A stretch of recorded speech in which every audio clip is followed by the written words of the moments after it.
Hola, bienvenidos.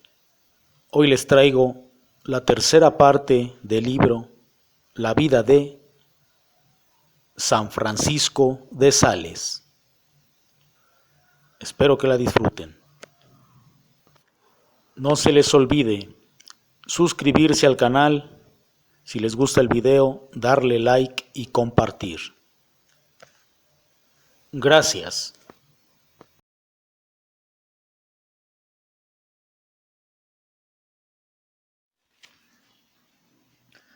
San Francisco de Sales, audiolibro, tercera parte. Francisco, doctor del soberano Senado de Saboya. Francisco, de una forma muy velada, había manifestado al buen obispo Granier su intención de ser algún día sacerdote. El obispo fue entusiasta de la idea y lo animó a perseverar. Pero el señor de Sales tenía miras muy distintas. Un día fue al grano de la cuestión, llamó a su hijo y le dijo: Francisco, puesto que eres el primogénito de tus hermanos, que son muchos, debes ser también un día su apoyo.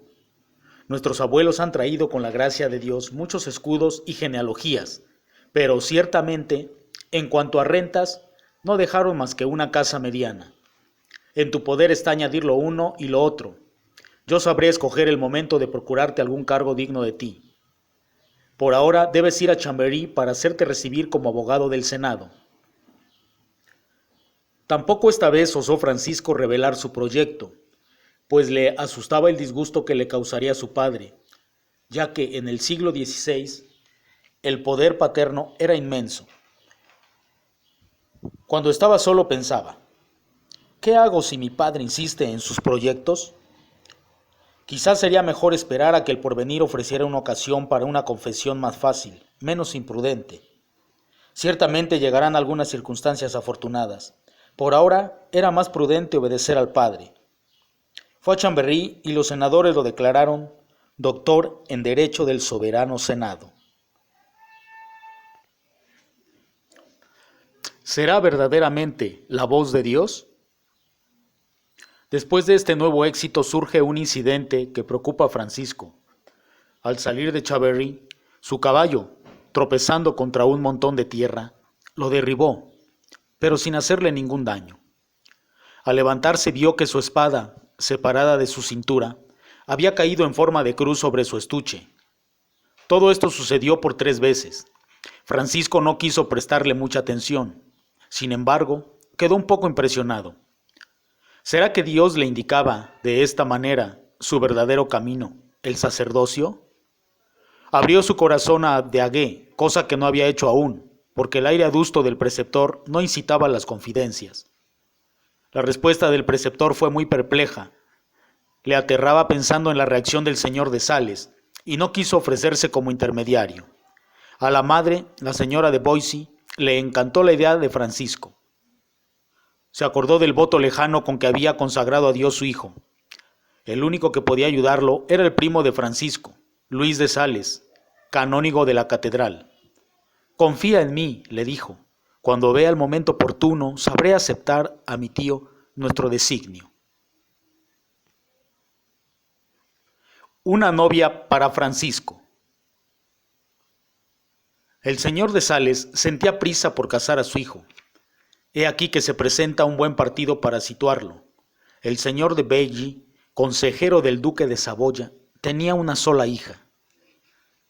La muchacha era muy linda y se llamaba Francisca. Siendo hija única del consejero del rey, imagínese la dote que le dejaba su padre. Una fortuna enorme.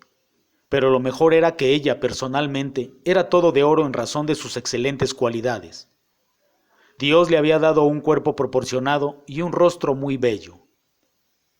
Muchas veces la belleza de un cuerpo es un camino para llegar a la belleza del alma, y por la belleza del alma a Dios. Y parece que Francisca no se detenía tanto en el camino, sino que iba también a lo esencial. Hay bellezas que apaciguan, encienden anhelos de pureza y guían con dulzura por el camino de la felicidad y de Dios. El señor de Sales habló a su hijo y lo hizo con autoridad. Ya le había encontrado la mujer y debía ir a verla en el castillo de Faucigny. Francisco oyó el consejo del padre. Dudó. Quería hablar de su vocación al sacerdocio, pero se hubiera desencadenado la tempestad. Era mejor dilacionar todavía. Un día Francisco, acompañado de sus padres, fue a visitar a la familia de Veigui. La acogida fue calurosa y estupenda. Francisco reconocía que aquella señorita era de buena cuna. Le llamó mucho la atención la modestia y la dulzura de Francisca. Sin embargo, durante todo el tiempo de la visita llevó una conducta muy indiferente y hasta un poco fría, como un visitante de pura cortesía que no tenía la idea de despertar esperanzas. En pocas palabras, demostró con su conducta que no pensaba en el matrimonio. El papá ocultaba difícilmente su disgusto, que estalló como un viento huracanado cuando estuvieron a solas. Imagínese el tornado que se estaba preparando en el alma de Francisco, pero pensó en su propósito de siempre. Con la calma se obtiene todo, con la ira, nada. Quedó aparentemente tranquilo y no contestó nada a la perorata de su papá. De vez en cuando miraba a la mamá que, conociendo a los dos hombres, esperaba lo peor. Francisco había trabajado mucho para dominar su mal talante. Aquella fue una victoria más a su activo, pero ¡qué lucha! Por el momento no se hablaría más de noviazgo y matrimonio. Senador de los pobres. Poco después de la cuestión matrimonial, se presentó otra sorprendente ocasión para este ilustre primogénito de los Sales. Un señor, amigo de su papá, que poseía el título de barón regresando de Turín donde residía el rey, ofreció a Francisco, en nombre de su Alteza, el título de senador. ¡Qué deslumbramiento para su padre! No había hecho nada para obtener este honor. Era un comienzo extraordinario que le abriría a Francisco un porvenir brillantísimo. Entonces, preguntó el papá, ¿no estás contento? Sinceramente, papá, agradezco muchísimo lo que se me ofrece en este momento. Sería una gloria para ti y para mí el aceptarlo. Tú, papá, mereces un hijo senador y algo más, pero por el momento no puedo aceptar. El señor de Sales y el barón, su amigo, quedaron estupefactos. Desde aquel momento el papá empezó a sospechar algo. ¿Qué era lo que estaba pasando por la cabeza de su hijo Francisco? Se lo preguntó también a su esposa. ¿Qué te parece de nuestro Francisco? Es nuestro primogénito. La buena señora de Boissy sabía lo que quería y lo que soñaba su hijo, pero debía ser muy prudente porque en realidad se hallaba entre la espada y la pared. Un día Francisco le había dicho, «Mamá, yo quiero ser senador de Dios y de los pobres». Y lo había dicho con tanta firmeza que parecía una verdadera obstinación. Ella sabía que se trataba de verdadera vocación, pero su marido no lo pensaba de esta manera. Un día le preguntó su esposo, «¿Nuestro hijo Francisco no estará en la luna?» Y Francisco, al enterarse de esto, le contestó, «No entiendo salirme por la tangente y renunciar al mundo olvidando que Cristo dijo a su Padre, no te pido que los saques del mundo, sino que los libres del mal. Yo, mamá, no me quiero preocupar solo de la ciudad celeste, olvidando la ciudad terrestre que lucha para conquistarse un pedazo de cielo. No me quejo de lo mal que marcha nuestro mundo. Quiero solo ofrecer mi granito de arena para ayudar a todos los hombres de buena voluntad. Yo solo quiero ser útil a las almas, porque no hay hombres buenos y malos. Lo que hay es una falta enorme de buenos pastores». Su mamá lo besó. No, su Francisco no estaba en la luna. Era la fuerza de su ideal que lo hacía incomprensible a los que no tenían otro ideal que el del dinero, de la potencia y de los honores de esta tierra. Finalmente, sacerdote.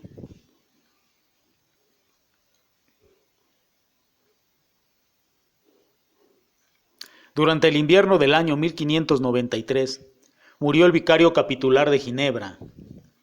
En la jerarquía de una diócesis es el segundo después del obispo. Ahora bien, el padre Luis de Sales, primo de Francisco, obtuvo del obispo que se propusiera a Roma a Francisco como futuro vicario. La petición, pues, salió para Roma. El correo en aquel entonces era muy lento. Después de 3 meses llegó la respuesta con el nombramiento de Francisco de Sales como vicario de la diócesis de Ginebra. El padre Luis se lo comunicó enseguida a Francisco, y éste se llenó de sorpresa. Sin embargo, pensándolo bien, él aspiraba simplemente a ser sacerdote y ¿a qué venía este cargo? Su primo le demostró que era necesario ese nombramiento para que aceptara a su papá, y en esto consistía la victoria. Ahora se trata de comunicarlo al padre. Van los dos juntos. Padre, vengo para pedirte una cosa, y tal que si me la concedieras, nunca más te pediré nada, que te dignes, Padre mío, permitime ingresar a la iglesia. Inmediatamente el padre Luis esgrime el documento pontificio y añade que se trata de un nombramiento especial, el de vicario, la segunda dignidad de la diócesis. Pero Francisco, ¿quién te ha metido esta idea en la cabeza? La elección de una vida semejante exige más tiempo del que tú te tomas, e hizo 1000 objeciones. Francisco, con palabras respetuosas pero firmes, le replicó que no era una fantasía de un momento, sino un sueño acariciado desde hacía muchos años. En fin, dijo el papá, hay que permitir a este hijo que siga la voz de Dios, si no, va a hacernos como San Bernardo, se nos escapará. En su interior, su fe profunda combatía penosamente contra sus antiguos sueños, pero el título de vicario de la diócesis daba gran apoyo a la fe. Pues, adelante, hijo mío, dijo suspirando hondamente, haz por Dios lo que dices que Él te inspira. Lleno de sorpresa, Francisco, por una victoria tan rápida, daba gracias a Dios en su corazón. Al día siguiente, muy de mañana, en la iglesia del pueblo, revistió la sotana que un sacerdote acababa de bendecir. En el siglo XVI no existían los seminarios. Los candidatos al sacerdocio se preparaban como podían. Francisco hizo un retiro de 1 mes y en Annecy recibió las órdenes menores y más tarde fue ordenado sacerdote. Annecy. Annecy no contaba entonces más que 3 o 4 mil almas. Era una ciudad muy piadosa y cada domingo sacaba en procesión para conjurar la peste a mi señor San Sebastián, grande y magnífico cuadro tejido en plata. También era una ciudad muy alegre. Poseía grandes terrenos de juegos, grandes y largas avenidas bordeadas de pinos. En esta ciudad de sanas costumbres, el acuerdo entre eclesiásticos y laicos era perfecto. Un día, el obispo lo invitó a predicar en la iglesia de San Francisco. Cuando se supo que iba a hablar Francisco de Sales, la iglesia se llenó. El texto de este primer sermón se ha perdido. Hablaba lentamente, como si buscara un poco las palabras. Su voz era clara, sin gritos.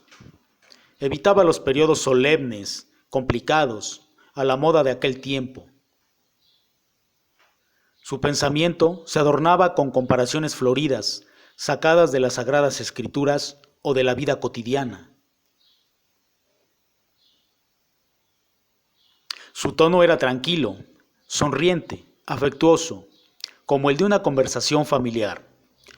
Su manera de hablar en público estaba llena de buen sentido y bondad. Era un modo nuevo, una forma nunca usada. A la gente le gustaba mucho porque todo el mundo lo entendía, y todo ello sin gritos ni gestos teatrales. Así que el auditorio, al ser concluido el sermón, empezó a aplaudir. Por toda la iglesia no se oía más que aplausos, admiración y alabanzas. A partir de aquel día, Francisco de Sales tuvo en Annecy un puesto considerable. El nuevo vicario se hizo famoso por su humildad y modestia. Visitaba a los enfermos y a los más pobres, y cosa muy rara en aquellos tiempos, aceptaba las invitaciones de los campesinos y de los pastores a compartir con ellos su pobre pan y su leche.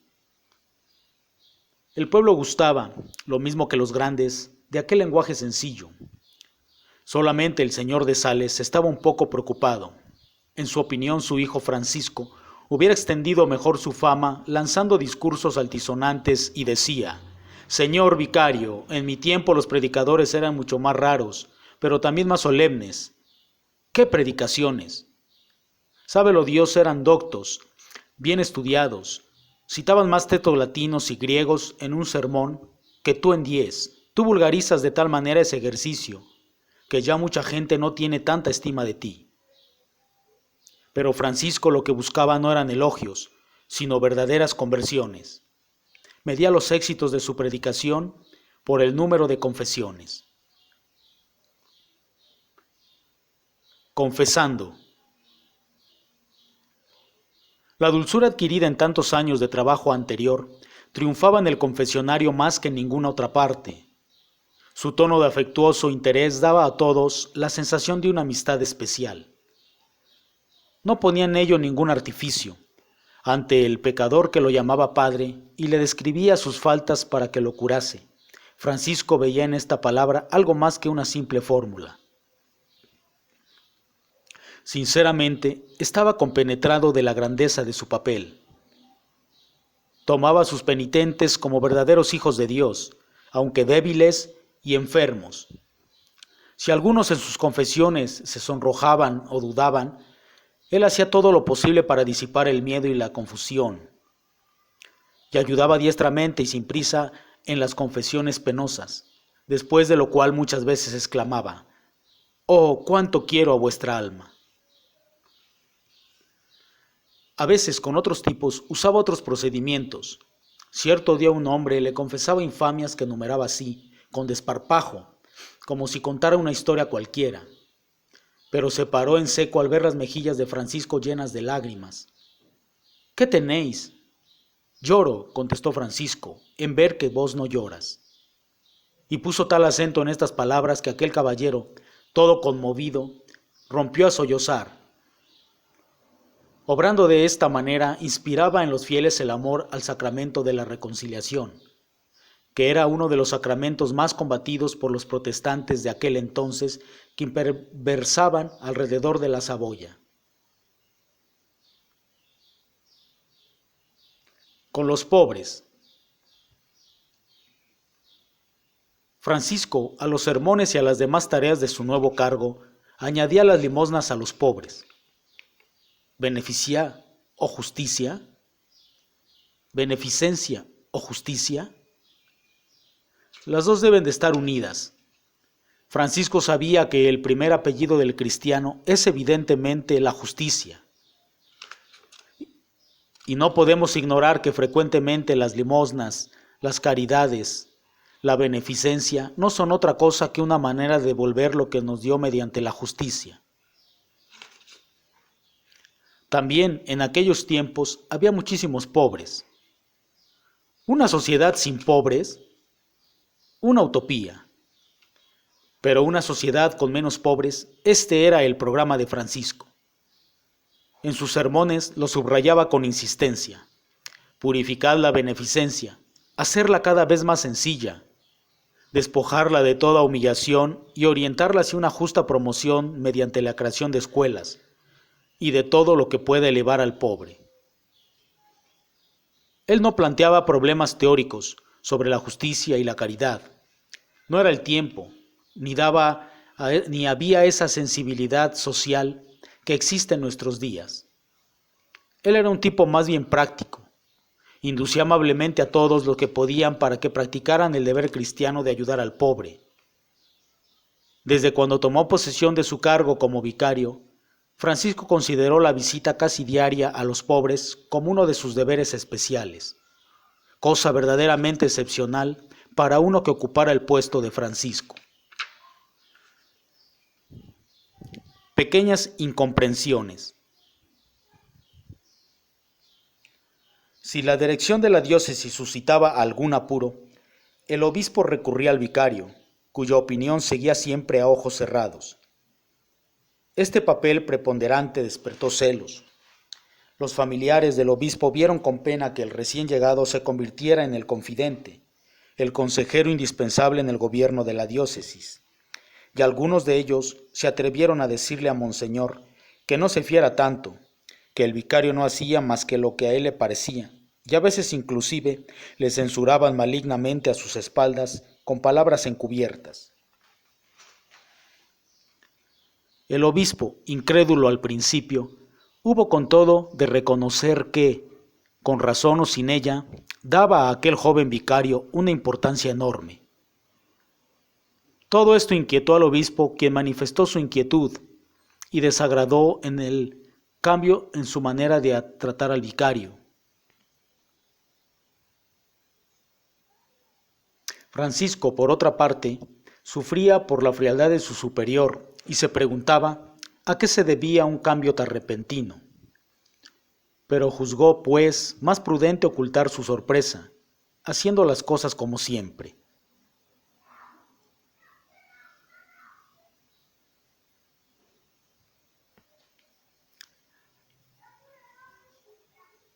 El obispo creía descubrir la hipocresía, pero cuanto más le espiaba, lo veía más humilde, afectuoso y desbordante de franqueza.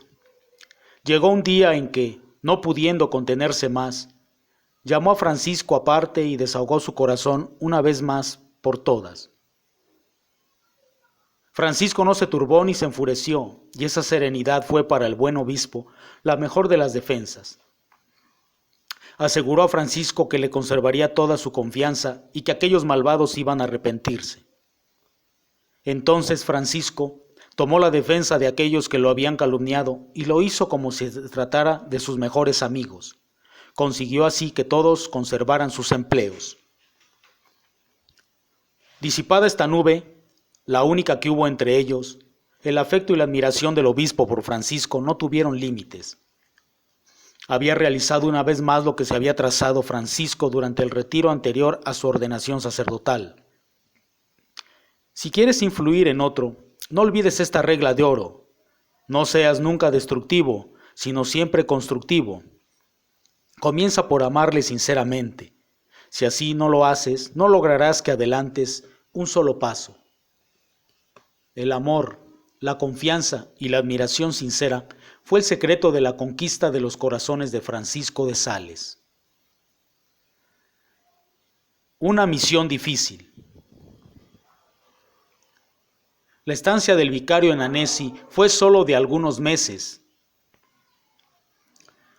Un día lo llamó el obispo y le ofreció un puesto peligroso, y él aceptó. ¿De qué se trataba? Debía ir de misionero en el Chablais. ¿Y qué era ese Chablais? Una comarca muy pequeña, una extensión de unos 50 kilómetros cuadrados. Como límite tenía al norte un bonito lago, el lago de Le Mans, y al sur los montes de Fusigny. Los habitantes del Chablais, muy católicos, después de años de resistencias, fueron obligados a rendirse a los berneses. Berna, ciudad burguesa, tenía por su propia novedad las doctrinas de Lutero, Zwinglio y Calvino. Este último reinó en Berna como una especie de papa. Los hijos del noble Chablais demostraron que querían seguir siendo católicos.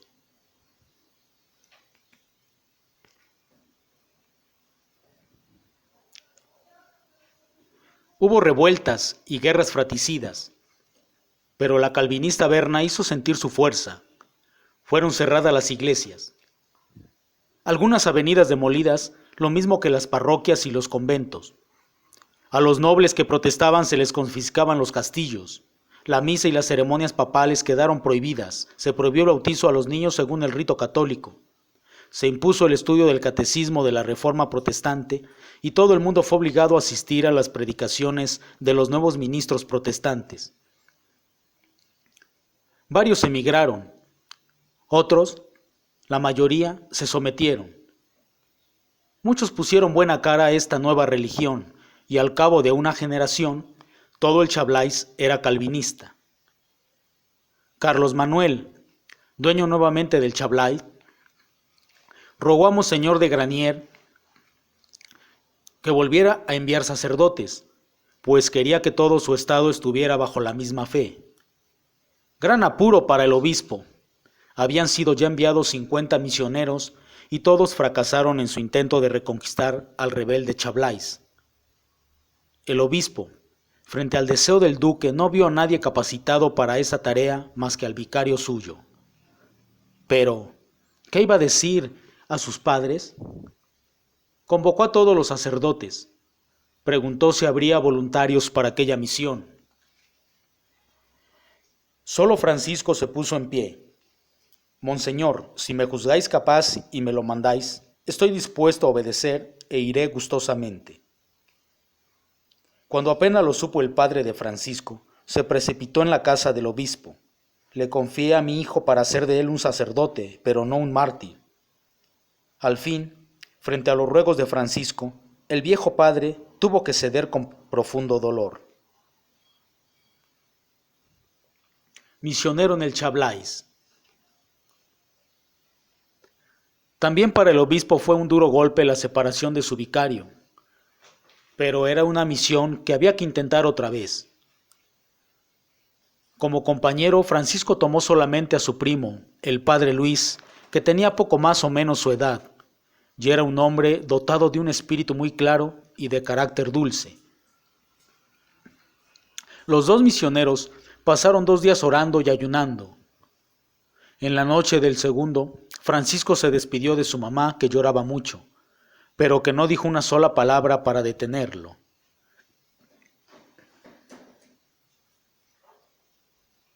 A pie salieron para el Chablais y después de un largo camino llegaron a la casa del barón de Jarmance. Desde ese momento Francisco y su primo estuvieron en la casa del barón. Disponían de una capilla para la celebración de la misa. A los 2 sacerdotes católicos les esperaba una tarea verdaderamente difícil. Su primera salida fue para Tanón, una linda y pequeña ciudad de 2 o 3 mil habitantes que dominaba el lago. Había una iglesia, la de San Hipólito, para predicar y celebrar, pero de hecho nadie se atrevería a hacerlo. Los 2 primos indagaron cuántos católicos contaba la ciudad. Eran 15. La mayoría de ellos comerciantes, extraños al país y que ocultaban su religión. Francisco los hizo llamar. Se presentó como legítimo pastor enviado por el obispo. Les anunció que todos los domingos predicaría en San Hipólito. La primera impresión fue bastante buena. Aquel joven sacerdote de bella presencia y graciosa sonrisa parecía decidido a todo, pues a sus pocas ovejas les gustó y prometieron ir a oírlo todos los domingos. En efecto, el primer sermón tuvo lugar el domingo siguiente. Cuando el ministro protestante salió de la iglesia, Francisco, con calma y serenidad, ocupó su sitio. Allí estaba el pequeño grupo de católicos. Estaban ansiosos, pero también tenían un poco de miedo. Por curiosidad, se quedaron también algunos calvinistas.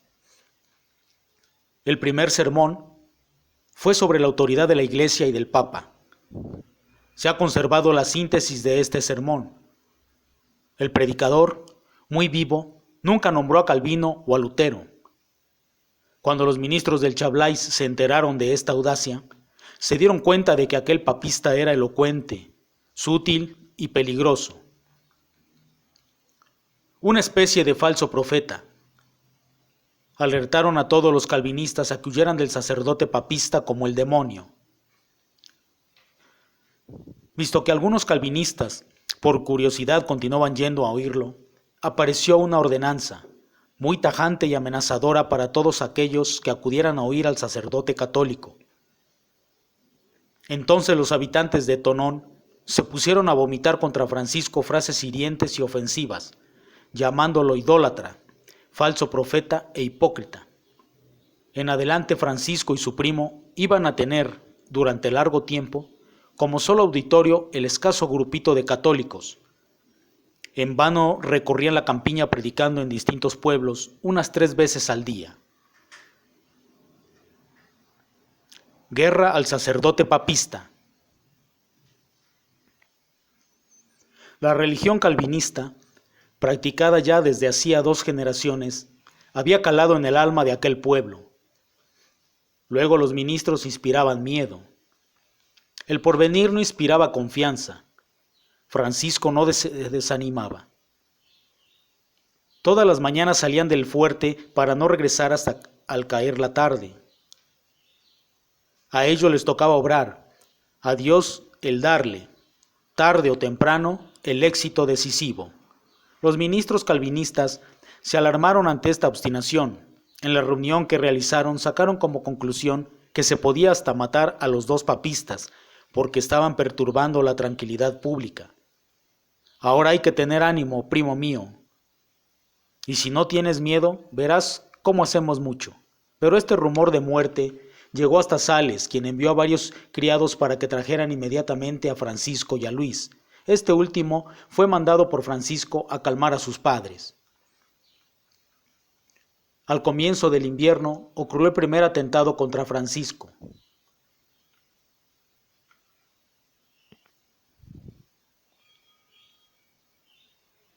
Por 2 o 3 veces lo esperó un hombre oculto al borde del camino. Lo hubiera matado de un tiro si el arma no hubiera fallado. Aquel exaltado se quedó convencido de que un poder divino protegía al vicario. Entonces los ministros empezaron a repetir por doquiera que el papista Sales era un brujo, un aliado del demonio que trabajaba para el infierno. Naturalmente, la mayoría de los campesinos huían de él como de un animal venenoso. Una vez, sorprendidos los 2 primos por la noche a las puertas de la fortaleza, llamaron en vano a todas las puertas del pueblo. No obstante que el frío fuera tan grande que podían congelarse, ninguno se atrevió a abrirle las puertas. Tuvieron que esperar que amaneciera. Otra noche, Francisco se halló en medio de un bosque. Oyó los aullidos de los lobos, una verdadera manada de animales hambrientos y feroces. No le quedó otra solución que trepar a toda prisa a un árbol y atarse por la cintura a una rama. A la mañana, unos transeúntes vieron a aquel hombre inmóvil y medio helado. Se apiadaron de él y lo llevaron a su casa, junto al fuego. Faltó poco que muriera congelado, pero él no se desanimaba. Ya tenía varios meses trabajando entre los calvinistas sin ningún resultado. Los ministros se decían: dejadlo solo, verán que se irá, como se fueron tantos otros papistas. Sino que este era un papista especial. Han sido precisamente estos pobres amigos que traicionaron su fe católica, quienes me estimularon siempre de un modo particular a no faltar a mi palabra dada al obispo, a los católicos de Annecy y sobre todo a mi Dios. Así dirá más tarde Francisco a los que le preguntaban por qué no desistió de una empresa que parecía imposible. Una nueva táctica.